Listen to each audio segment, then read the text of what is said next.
Alô galera, se liga Rapidola, professor Orlando Carlos de Geografia, mais uma vez aqui com você e hoje a gente vai falar de espaço agrário brasileiro. Vem pra cima, vem comigo!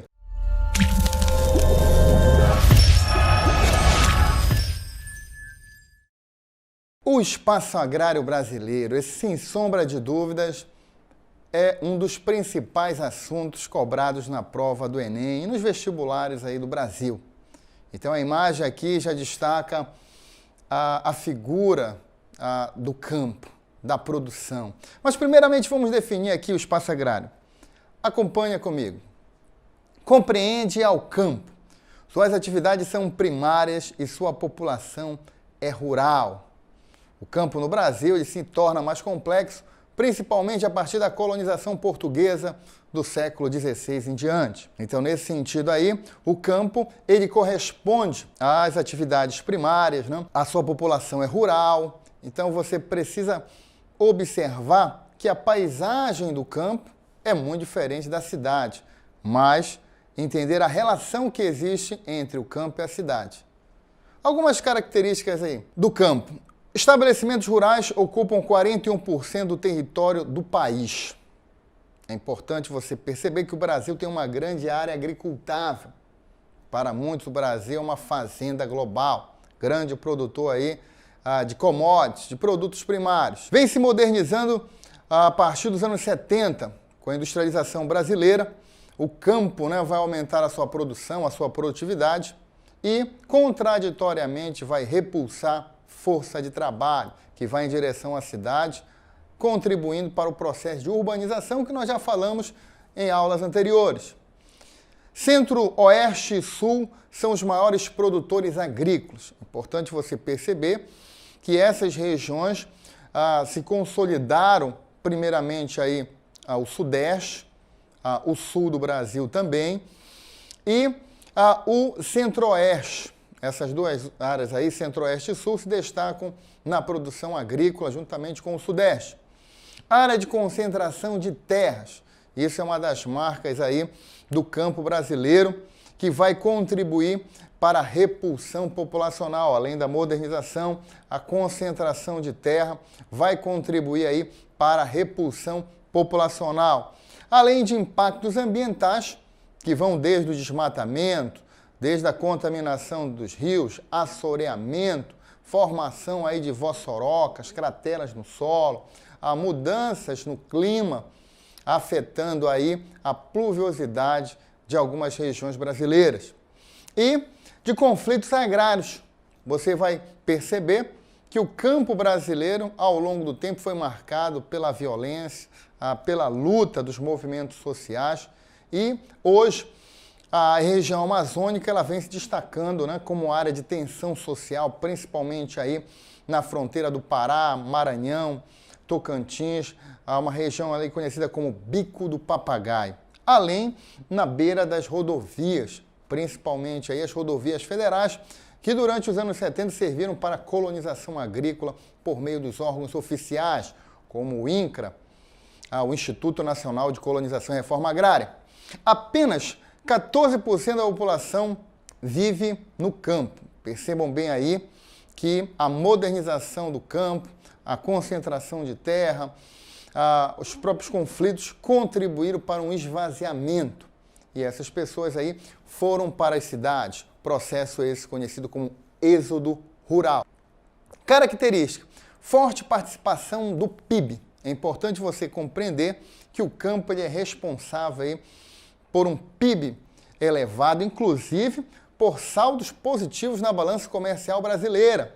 O campo ele é uma grande frente, e não só econômica, política também. Sabemos aí que tem uma bancada de deputados aí que representam esses interesses, chamada bancada ruralista, como também a participação da UDR, da União Democrática Ruralista, ou mesmo do CNA, do Congresso Nacional da Agricultura, que também tem forte participação política no nosso país. Segundo maior fornecedor de produtos agrícolas.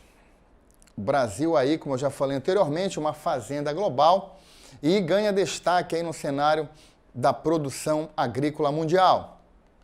Grande exportador de commodities, minérios, petróleo, café, carne, soja, milho, arroz. Então o Brasil, sem sombra de dúvida, aí, lidera a produção aí desses produtos primários, dessas commodities. Não esqueçam desse conceito. Commodities, produtos primários, produtos oriundos do campo, de baixo valor agregado. Fique atento. Muitas vezes cai nos exames. Logística de transporte ineficiente. O Brasil cresceu economicamente, sua produção elevou-se, mas, no entanto, a infraestrutura não acompanhou esse processo. Grande produtor de biocombustível, o Brasil vem se destacando principalmente na produção do etanol a partir da cana-de-açúcar, mas também do biodiesel a partir de plantas oleaginosas, como o dendê, babaçu, carnaúba, girassol, soja, ou mesmo de óleo animal, de gordura animal, né?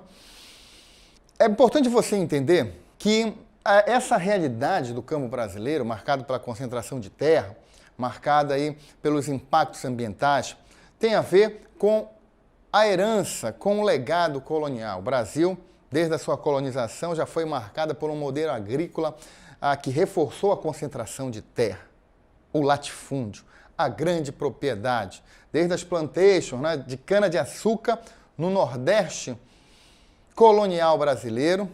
Essa realidade pouco se modificou.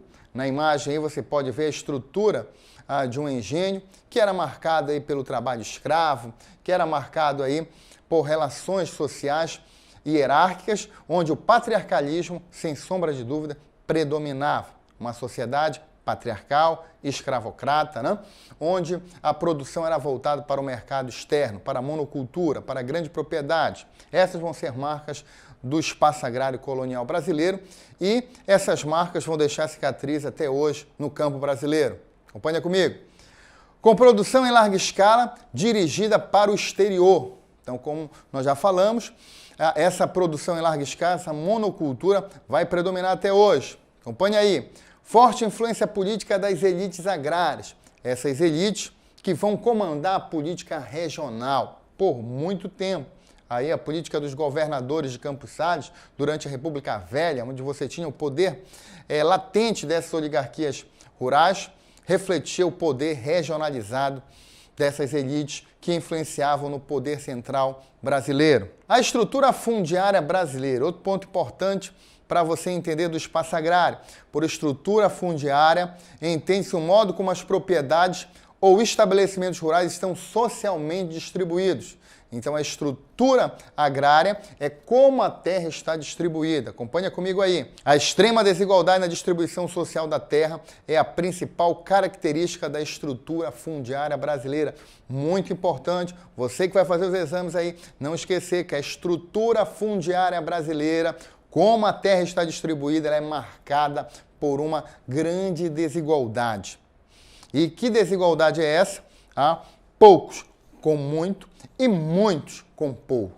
Então você tem aí a terra na mão de uma minoria, de uma elite representada no Congresso Nacional pela bancada ruralista, pela UDR, pelo CNA, pelo Congresso Nacional da Agricultura. 90,7% do número total de estabelecimentos rurais com 100 hectares ocupam apenas 29,5% da área agrícola total. Então vocês percebem aí que as pequenas propriedades ocupam aí uma pequena porção da terra brasileira. A estrutura fundiária brasileira pouco se modificou nos últimos anos. Então, por isso, o legado, por isso a herança do período colonial, daquela estrutura da terra ainda concentrada na mão de uma minoria, na mão das elites agrárias. Destaque para a atuação da UDR e da bancada ruralista, como nós já falamos, acrescentamos também aí o Congresso Nacional da Agricultura.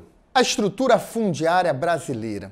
Essa tabela mostra muito bem aí a estrutura da terra. Percebam bem aí a dimensão dos estabelecimentos rurais, minifúndio, pequenas propriedades, médias propriedades, grandes propriedades. Número de estabelecimentos rurais. Percebam bem que por número de estabelecimentos predominam aí o minifúndio. Muito cuidado, porque isso pode gerar uma interpretação errada. Já na área ocupada, quem predomina é a grande propriedade, é o latifúndio. com 47,2%. Então percebam bem que tem muitas propriedades com menos ou até 100 hectares. No entanto, a participação na área agrícola brasileira é pequena e, no entanto, apesar de terem poucas grandes propriedades, a sua participação no espaço agrário é significativa, aí 47,2%. Então reforça aquela ideia, poucos com muito e muitos com pouco. Acompanhe agora outro ponto importante, que é o êxodo rural. Vamos definir aqui o êxodo rural como um movimento de saída do campo para a cidade. Esse movimento de cidade, geralmente, pela busca das melhores condições de vida. Percebam que um documento, né? Um quadro, uma obra de arte aí do pintor Cândido Portinari, da década de 40, que mostra os retirantes. Percebam bem aí que esse retirante no Brasil se assemelha ao nordestino.